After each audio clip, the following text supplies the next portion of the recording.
Good morning, everyone. Eva Medilek here. I am so happy to be joining you live today. I just got back from Asheville, North Carolina, late last night. So, in my office today, catching up. But I did want to hop on and chat with you for a bit just about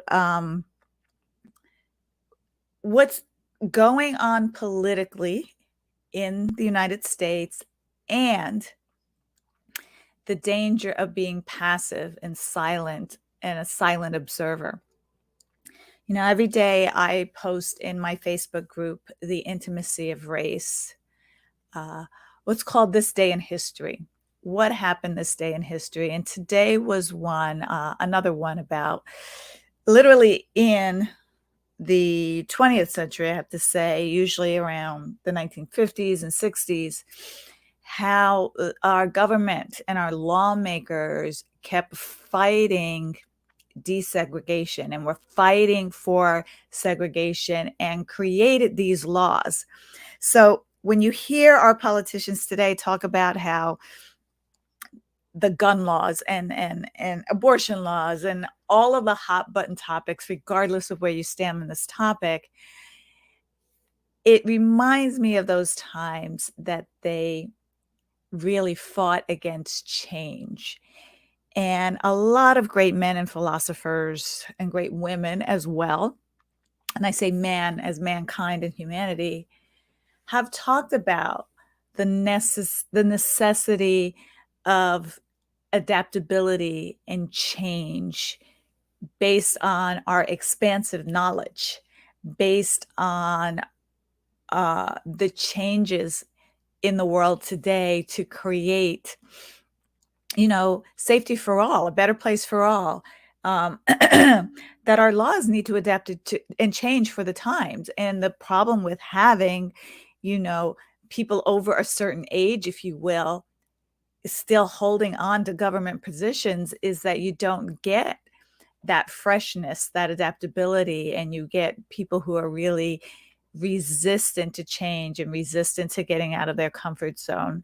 So, my point in coming on today is that there's a lot of conversations going on around the subject of gun laws, gun control, abortion laws, and creating a lot of conflict in our conversations, whether it's in our homes, it's in our, in our work life with our coworkers, in our communities, with each other, online, on social media. Is really where all this hot button topics is happening. And how do you have these conversations from a place of grounded leadership and effective communication and not just be silent?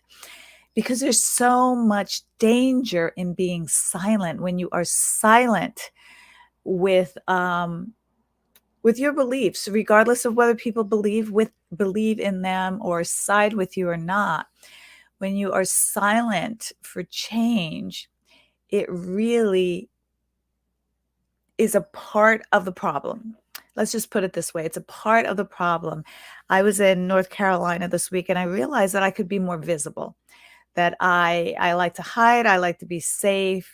Yeah, it's hard to tell because I'm always on a live or on a video, but it really takes a lot for me to get out here and be live and be sharing because I'm worried about saying the right things. I'm worried about losing my words. I'm worried about, oh my gosh, what am I going to talk about today? Who's going to like what I said? Who doesn't like what I say? What if I don't make any sense? Which probably 90% of the time I don't, but I come out anyway. And it was funny. I did an Instagram reel after the Amber Heard Johnny Depp verdict was announced. And I have to admit, I was working during that trial. I didn't have the leisurely time to listen to it live, but I heard snippets here and there and little things in the news. And somebody made fun of me when I, said something about the verdict. Either way, I wasn't opinionated about the verdict. I just like, wow, this is interesting, and this is what could come of it. And what do you think? And somebody said to me that I was reviewing a book without reading the book, which I thought was really funny. I was like, "You're absolutely right." I had to agree with that person. It is like, I heard about this book, I'm gonna talk about this book. Did I read the book? No. However, it's really just getting out there and being visible and not being perfect and taking action. I had to, mail in my ballot here in California before I left on my trip, and I really took time personally to just kinda look at, I think in California, and I don't know if they do this everywhere, they give you a little bit of background about the candidates and what they stand for, and I think that's important, when we're voting, to not just vote down party lines, because there may be people within your party affiliation that don't share your values and your vision for, how you see life, treating everyone equally. And so, it took me maybe 30 minutes to go through the whole thing and figure it out. It wasn't a big deal. Did the best I can. I'm sure I made some mistakes. But my point is that your silence is dangerous. Your silent, when we all raise our voices, regardless of what side of the aisle you're on. And I have to tell you, the conspiracy theorist, the Trump supporter, the MAGA people, they do a really good job of being vocal and raising their voices. What they're saying is scary AF, but we can learn from that. They're not afraid of upsetting people. They're not afraid of sharing what side of the aisle they're on.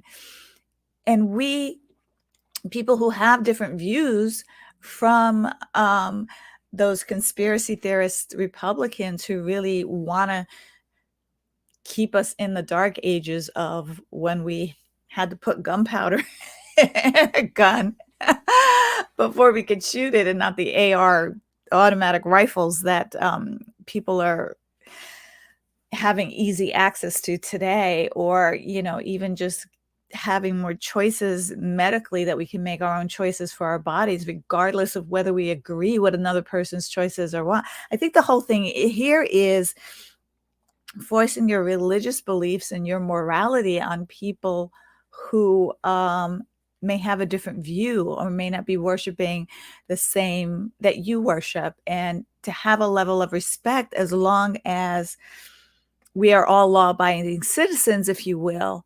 And what I mean by that is we're not committing crimes against humanity. And so anyway, that was my gist for today. What I did do, my rant for today, I should say, what I did do is, in the description of this, is put a link for, a Google form. I'll see if it can go in here, that I would like you to fill out for me, if you will.